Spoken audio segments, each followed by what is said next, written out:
Cheers. Yeah. Cheers. Hi everyone and welcome to another episode of Safer Sessions. I'm here with Becca today. Do you want to introduce yourself? I'm Becca. When did we meet? Year 7? How old were we then? I feel like we met each other like we met each other. Didn't school. we like go to a netball game or something? Yeah. Like year 7. Yeah, year 7 properly. And we're like really close, aren't we? We're like best friends. Do you remember? Literally. Yeah, I remember. We were like really close and then drifted apart and then like, because I do hair now, like we had a little chit chat and we were like, oh, you know what, we're going to get along, so here we are. So today we are doing a Safer Session regarding the topic of mental health. So yeah, if you have any comments or queries, comment below, like and share, and we'd be more than happy to answer any questions and comments you have. Thank you again and thanks for watching. Enjoy! Down to the nitty gritty. Okay, so we had loads of topics and comments of things that you wanted us to discuss on Instagram. But before we get into that, I'm just gonna ask a question. What does mental health mean to you? Like, what comes to mind when you think of mental health? When I think of mental health, I think of like your mental well-being. So just kind of where you are mentally, obviously, and for me, like when I hear mental health, I instantly think of like the common mental health issues like anxiety, depression, like schizophrenia. Like that's what comes to mind. Yeah, I think I'm the same. Like looking after your mind, basically taking care of yourself, like self-care, and you know, I think I'm the same with like when people are like, oh, mental health issues. I think it's really easy to just think of anxiety, depression, and not really They're think kind about of the like main things that are linked with it. Yeah, definitely. And I think this really nicely leads us on to one of the comments we received on Instagram.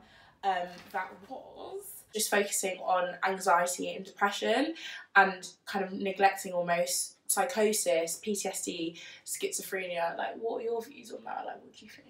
I do think that when people talk about mental health, like the first thing they kind of jump to is speaking about depression and anxiety.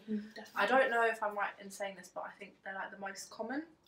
I'm not sure, I have to check that, but that's the ones that I most hear about quite often. Yeah, and they're the ones that kind of people seem to speak about like from personal experience the most. Definitely. But I don't think it should be that way because obviously mental health is such a huge subject and they should all be spoken about and like be made aware of. So definitely, I think with mental health, like we are speaking about it and it's great, but we're just sticking to, well, what I've come across anyway, just anxiety and depression, and that's kind of all that's in the public eye. But we need to kind of start having more conversations about PTSD, schizophrenia, and educating people on them. Definitely. I know that I could probably like list like a few facts obviously about like the main anxiety and depression now, but I probably couldn't tell you too much about PTSD. Definitely. So I don't know, just educating people really is like really important. Yeah, definitely. I think like we need to start not normalising it, but like making sure that people know that it's okay to talk about these things and it's okay to have PTSD and schizophrenia. So yeah, definitely. I feel like they have people to talk to, and even just like knowing that people understand them better, like that can be like just a huge thing for people to have, just to know that people around them, like even if they don't, I don't know, have their judgments and stuff on it, like just knowing people like they know what it is and kind of what you're going through a little bit, like probably will help more people. Definitely. I think when I've experienced like issues with my mental health and well-being, knowing that there was someone that I could talk to and knowing that there were people that were messaging me every day to be like, are you okay, when I was withdrawing myself, really helped. And I think that in starting these conversations, it will allow other like people with PTSD, schizophrenia, just everything. Just knowing like the signs to pick up on. Definitely. Like, because I don't know, obviously like from personal experience, I could probably see a bit better than, I don't know, people who haven't experienced it, like, oh, this person's like seems to be a bit more than just having a bad day. Definitely. And like look out for them. But with stuff like, I don't know, schizophrenia and stuff, like I wouldn't really be able to tell the signs of someone suffering with it. Yeah, so how can you be there for someone if you don't really know, like you couldn't even tell that that's what they're going through. So yeah, another good reason to like speak about it more. Yeah, exactly. Another comment that we got from Instagram was isolation. I don't know about you, but I've experienced being isolated with my mental health as well. Like, I've wanted to shut myself out and not be around people, just be in the dark and, you know, just keep myself to myself. Like, what tips would you give to someone that's going through this at the moment? That's like a really tough question. Yeah. But like, yeah, that's definitely a place that I've been as well. And I think I mean, obviously not everyone's got this, but for me, like, my mum I let my mum in a little bit about it. Just having someone, like, even if it's just one person, literally just one person, like, if you can just let one person in enough to just kind of let them know what's going on with you, so they can, like, maybe, like, try and get you out of the house or something. Like, it can be really hard at times, but just to literally pull yourself out of bed and go out and do something, like, that can literally make, like, such a difference to your life. So, yeah. Maybe having someone to, like, what's the word, like, motivate you. Yeah. I feel you. I'm the same. Like, I remember being at university and just there were days where I was like, nah, I can't go to lectures, I just don't want to do anything. And I remember my flatmate coming into my room and being like, no, Mel, you need to get up today. And she'd open the curtains and things wouldn't feel like massively improved, but at least knowing that there was someone that, you know, looked out for me, and knowing there was someone that, you know, cared for me enough to just open my curtains and tell me to get out of bed. You know what I mean? And so, also, like, well, whatever mental health issue you're going through that makes you want to stay, like, in bed, like, you're just going to feed into that cycle. You're going to be able to break the cycle if you're just doing what that mental illness wants you to do, which is stay in bed. Like, you have to, like, fight against it. Like, you have to literally, like, it takes out all your energy. Like, it can take all your energy, but just by breaking that cycle, like, little bit by bit, like, that can make such a change, honestly. Definitely. I think that's really important. Like, doing something every day, just a little bit, if that's just, I don't know, opening the curtains. Yeah. You know, and, like, congratulate yourself. Like, even if it's literally just walking across the room to open your curtains, like, congratulate yourself. Be like, you know what, like, I felt so bad, and, like, I'm so proud of myself for getting out of bed and just opening my curtains today. Like, that's such a step for me. Like, don't knock yourself down too much. Yeah. Definitely. I think that's a really important point. Like, I remember getting so mad at myself for not wanting to get out of bed. Like, I'd forget that what I'm dealing with is really difficult. Like, yeah, and it's really real. Yeah, exactly. And I would just be like, oh, I've done nothing today. When I had, like, I don't know, got myself food. That's self-care. Like, I'm doing something for myself. And I think that's really important. Yeah, like, really, like, give yourself a pat on the back. And stuff that, like, we take for granted or just look over, like, just walking across the room, like, brushing your teeth and stuff. Like, literally be like, oh, you know what, well done. Like, you did that for yourself. And, like, it is something for yourself. It's self-care. So. Definitely. Yeah. Now, when you're having a bad day or whatever, like, what do you do for yourself? Like, what self-care do you do? Well, I basically did, like, therapy, and they advised me there to, like, make a little list of things that make you happy and just stick it next to your bed. So I've got a little list, and it just says things like, I like lighting a scented candle, and I like listening to, like, acoustic guitar music. I find it really calming. Just, like, little things like that. Definitely. Yeah. And if you just make a list and put it next to your bed, then it will just be, like, a constant little reminder, like, you know what, these things. And it can be hard to think, like, when you're in that place, it can be really hard to think of something that actually, like, makes you happy. But just, like, having it in a place that you'll always see it and, like, be reminded of it constantly, like, it can give you a bit of a boost. Definitely. Like, I'm the same. I went to counselling, and at first I found it really, really hard, but what helped was talking about what was causing, you know, my, like, what was the root of it.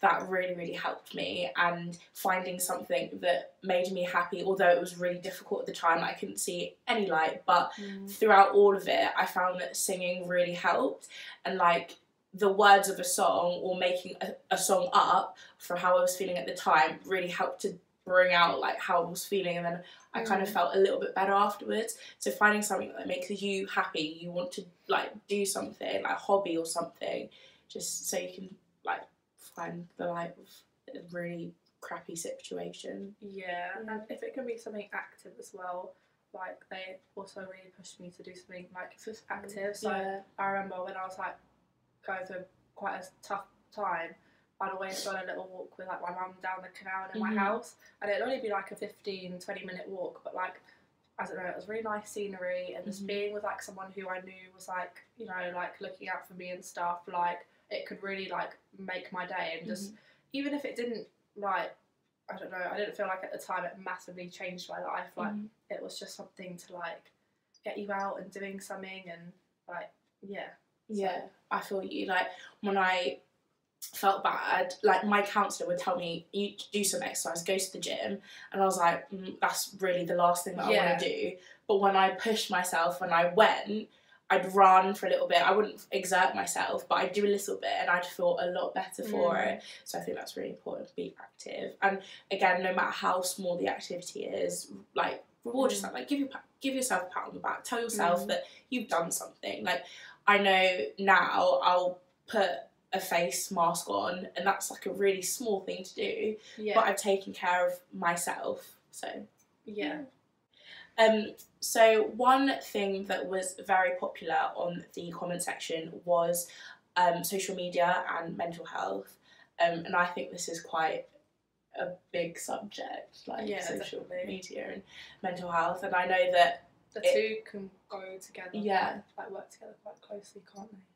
Definitely. And I feel like social media has definitely affected my mental health in terms of like body image, which I spoke about in the last video briefly, but like it's had major impacts where I've focused on the ideal image, or I've focused on, oh, this person's got this, why don't I have it? Like I need to be more like them, like I need to work hard, or I'm doing something wrong, and it's just kind of a cycle. Like, what do you think? I saw this like really like true quote about social media the other day, and it's just about appearances, and that's all it is. It's just appearances, and it's keeping up appearances, and like you'll see like people like looking like they've got like the best relationships, they're like doing so well job wise and everything, like earning so much money, but that's like literally just the surface. Like that person who looks like they're in the best relationship could literally be like falling, like it could be the most failed relationship ever. Like the person who looks like they've got loads of money could be in like the worst debt. Like it's just, it makes you like see the, I don't know, like makes you feel like people are doing a lot better than what they actually are. When they're not, definitely. So you just like really have to remind yourself that when you're going through Instagram and stuff. But it's hard to like remember that. Definitely, like, it's definitely because hard. it looks real, like it does. That's why people like buy into it, don't we? Yeah, exactly. Like I know when I put up an Instagram or something, like it's kind of like a facade. Like you'll never see me in my most rawest, vulnerable self. You'll see me fully made up, you know, in a picture that I've chosen, in a picture where like I bang, you know, like it'll never be real. And again, that's what you have to, you know, realise that it's not real life. Like people probably, you know, going through their own struggles, but they want to make it seem that they're happy when they might not be. So it's like probably a bit personal, but like on my Instagram I posted this picture of like me sat on like this inflatable unicorn in a pool like ages ago last summer, and it looked like I was having like the best time of my life, like on holiday with my family. But like what people didn't know was I literally just had to leave my job because I was so depressed, like had no motivation to do anything, like I struggled to even get on a plane to go to that place, like, and it's just like that's just the like prime example of like what social media is like looks like I'm having a great time on holiday, like not a care in the world, but like it was one of the worst times of my life. So like it's just the biggest lie, really. Like, it literally is. 100% agree, and I've been guilty of doing that so many times when, I don't know, something's going really wrong in my life, but I'm like, I need instant gratification. I need like people to, you know, show me love right now. So I'll post up a picture where I know people will be like, oh, it bangs, like, I'm going to like and comment, and be like, I'll be happy for 1 second or like a couple minutes and be like, oh, I'm the same again. And but then on the other hand, like if you were to post like a picture of you like crying, like like you know what people would say, like, oh, you're an attention seeker, exactly. Like, so you just like you can't can't win. Yeah, you can't, can you?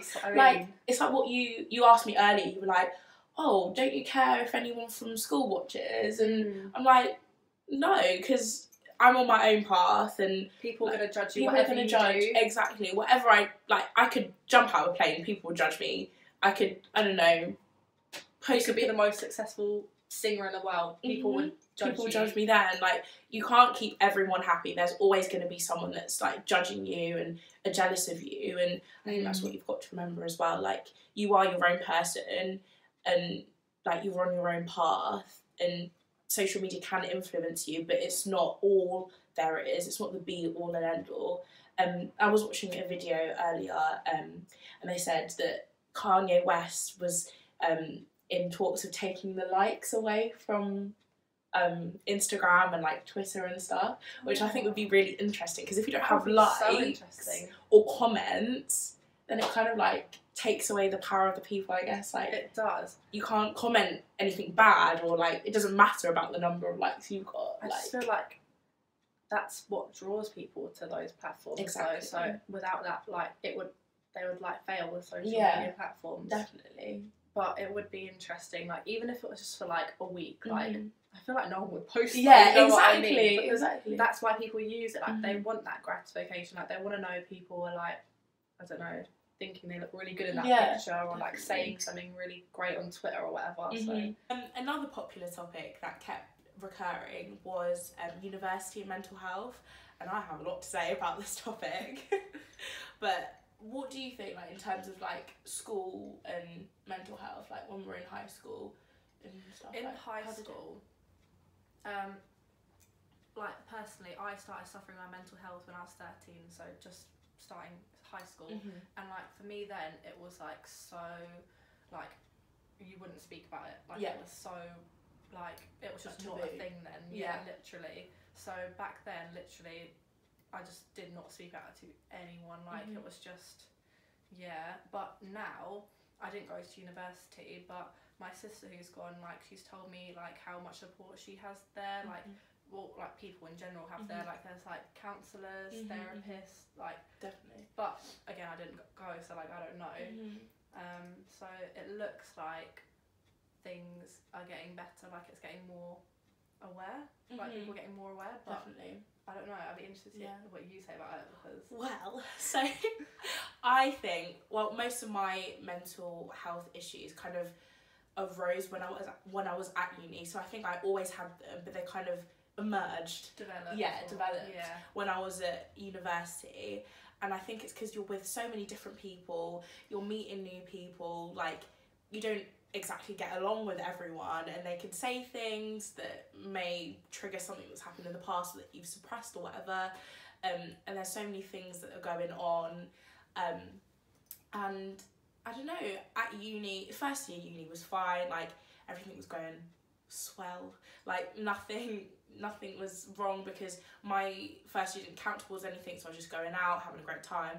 And I think second year here, and I was like, I actually need to do some work. So I was stressed, I wasn't eating properly, I wasn't sleeping properly, because I was like, I just need to do work, I need to do well on my degree.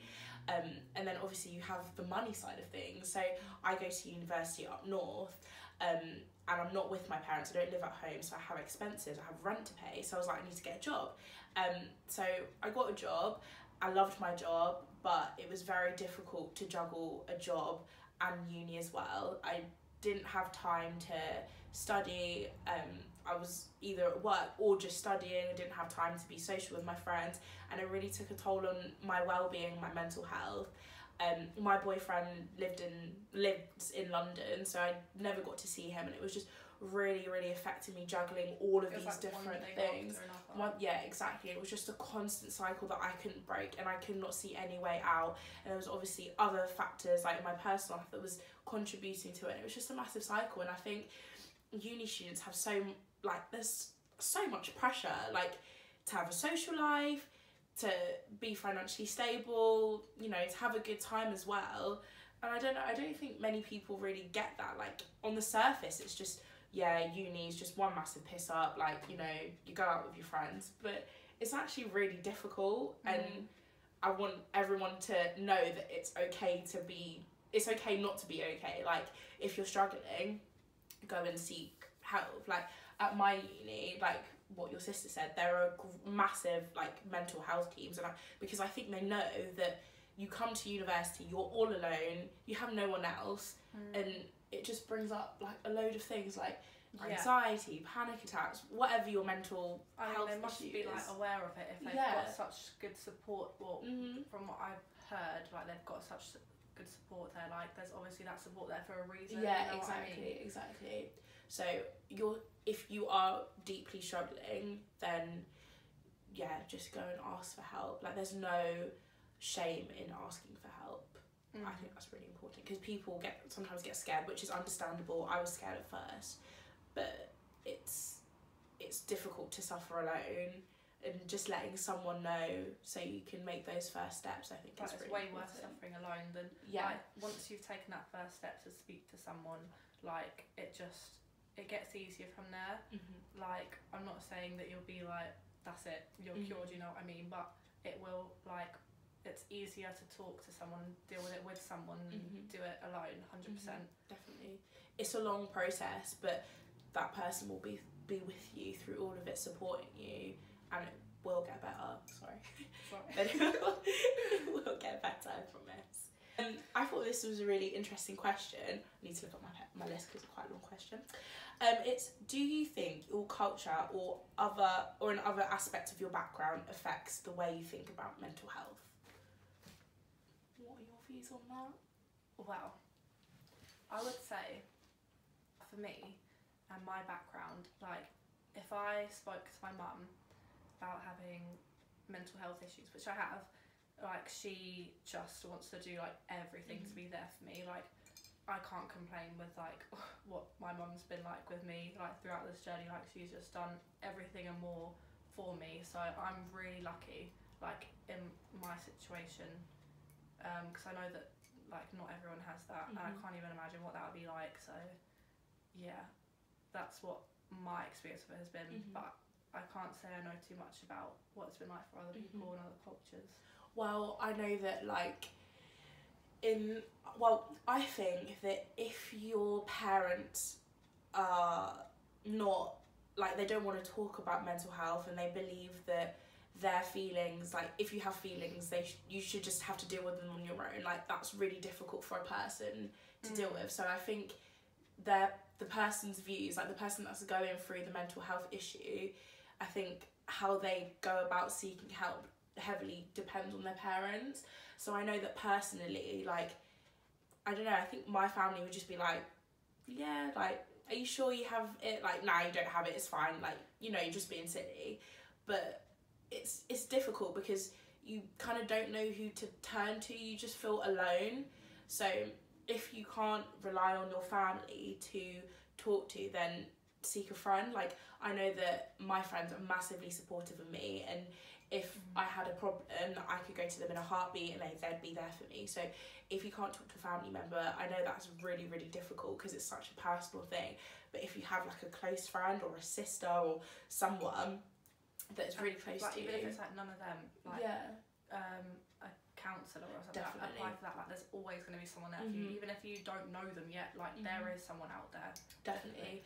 And in regards to that, like, counselling is not hard, but it takes a while to find the right person. So if you go to counselling and you're like, this isn't for me, try again. Like, that might not be the right person you click with. Because so for me, I went to counselling twice, and I had 2 different counsellors. The first time I went, I was like, nah, I'm alright.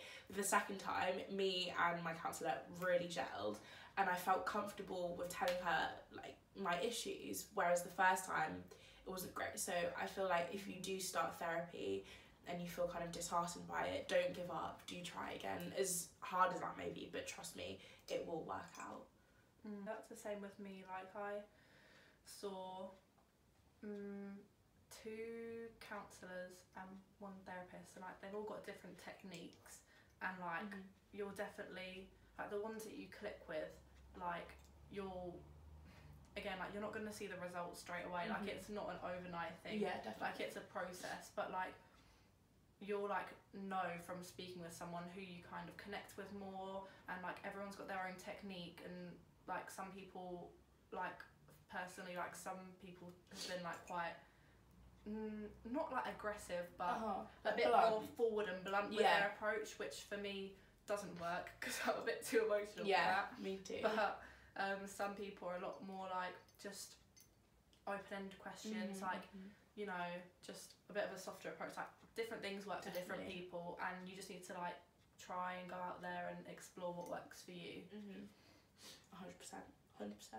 Another question that we had was, how do you deal with someone that's struggling with mental health in a relationship? I've been on like both sides of it. Like I've been the person who needs someone to be there for them. I guess, I don't want to say need someone to be there for them, but like yeah, definitely, it's like probably needing like that support. And I've like been with people who have needed support, and to be honest, like you just kind of need, if it's something that you haven't heard about, then like maybe read up on it a bit, just so you can like get yourself familiar with like traits, like how they would be, like symptoms, is that the right word? Pick up on like the signs, and like instead of being so quick to be like, oh, like they're not really talking to me about something, or they've gone a bit quiet on me, instead of being so quick to be like that, you can kind of take a step back and be like, oh, well, maybe they're being like that because there's actually more to it, and it's actually a mental illness, and they're not just being a bit rude to me, like they've actually got something like quite serious going on with them. And like for me, a really big thing I found is like when people like with mental health issues do talk to you about what's going on with them, don't kind of be like, oh, it's okay, like you'll feel better tomorrow, or like just have a like nice little donut. I don't know, like treat yourself to like a bit of cake and like go to sleep early, and like don't do that. Don't like patronise them almost. And don't like take it like they're going to you for like answers to these issues. Like just literally having someone to sit there and listen. 100%. And like maybe like be like, oh, like do you want to explain a bit more about that or something? Like literally just having someone there to listen, like that's all you like, that's such a massive thing. Definitely. Just don't feel like you need to be like their therapist or like their like, I don't know, healer or whatever. Like just be there. 100%. And I feel like don't push them to talk either. Like when they're ready to speak, or if they ever are ready to speak, they will, and at their own pace, and how much information they want to share with you is their choice. Like don't push them. I think it's like a balance. Like you need to like show that you're interested in knowing, but don't push them. Like you'll know like when someone wants to tell you something, like you can tell when someone's uncomfortable and when someone's like alright with speaking to you about it. Definitely. And I think it's the little things as well, just if they are distant, just being like, I love you, and you know, I'm there for you, making them a cup of tea, making them dinner. I don't know, just the small things. I think that's what I found like when I was going through my tough time. 100%. And like I asked my boyfriend to research it, and I think that kind of helped, because then he could understand a little bit more of what I was going through, and I didn't have to explain myself that, oh, sometimes I might not want to talk, it's not because of you, like he just did it himself. Like and I also think it's important to mention that if things do get a point where they're like unresponsive and you can't deal with it, that's okay too. Like you're not responsible for their happiness, and if you need to leave that relationship because it's making you unhappy too, that is fine. And you're not responsible for them, like you're not trapped in that relationship. Like would you agree? 100%. Like it can be like difficult like being with someone who's like in that situation, but you have to remind yourself that if they're like feeling a certain way, like that's beyond like a little argument you had, like it is a mental health issue. It's not just like the result of an argument or whatever, like it's a real like serious thing, and like you can't take responsibility for that. Like there's so many reasons people go through like and have these issues, like, and you can't take that on yourself, you know what I mean? Like if someone chopped their hair off, like I don't know, that's out of your control. That's them. That's their choice. Yeah, exactly. And I know what you mean. But I'm not very good at explaining that. No, I know what you mean. It's not your fault. Yeah, definitely. Like, if you need to leave for your own, you know, well-being. and at the end of the day, like, that person can focus on themselves as well, like, but like in a respectful way, obviously. Yeah, Don't feel obviously. like I'm out. Peace out. Might be Yeah. rude. So, the media and expectations. That was a comment left on my story. So I guess it's referring to like how society, like what society's expectations on you as a person. So like, I think it's referring to like girls talk about their feelings more than boys do, maybe. I think that's like the first thing that came to yeah, mind when you said that, because you see a lot of stuff out there for like, I don't know, even like in negative and positive ways. You see a lot of like negative, like, oh, girls are just so emotional and stuff, and you also see a lot of like girl power, like speak your mind and stuff. Definitely. But you don't really hear so much about the guy side of things, and like obviously it's a really big stereotype that, oh my god, like if a guy cries, like, oh my god, a guy's crying, like it's just, I don't know, it must be difficult for like men or like boys who are going through mental health issues and then constantly being reminded by society like, you can't feel this way, you can't show weakness, you have to be a man, like man up and stuff, like, yeah. So I think that that's a way that we really need to like develop as a society. It's like having more support for men and like men's feelings, I think. 100%. I think, again, conversations need to be had. It's alright for men to have mental health issues or just speak about their feelings in general, and men matter too as well as women, and I think it needs to again be normalised that it's alright for men to speak about their feelings. They're human at the end of the day as well. They have emotions just like we do, and their emotions aren't like lesser than ours. Like, they should have the freedom to not lesser, not more. Equal. Exactly. Like, yeah, we should all just be and like one.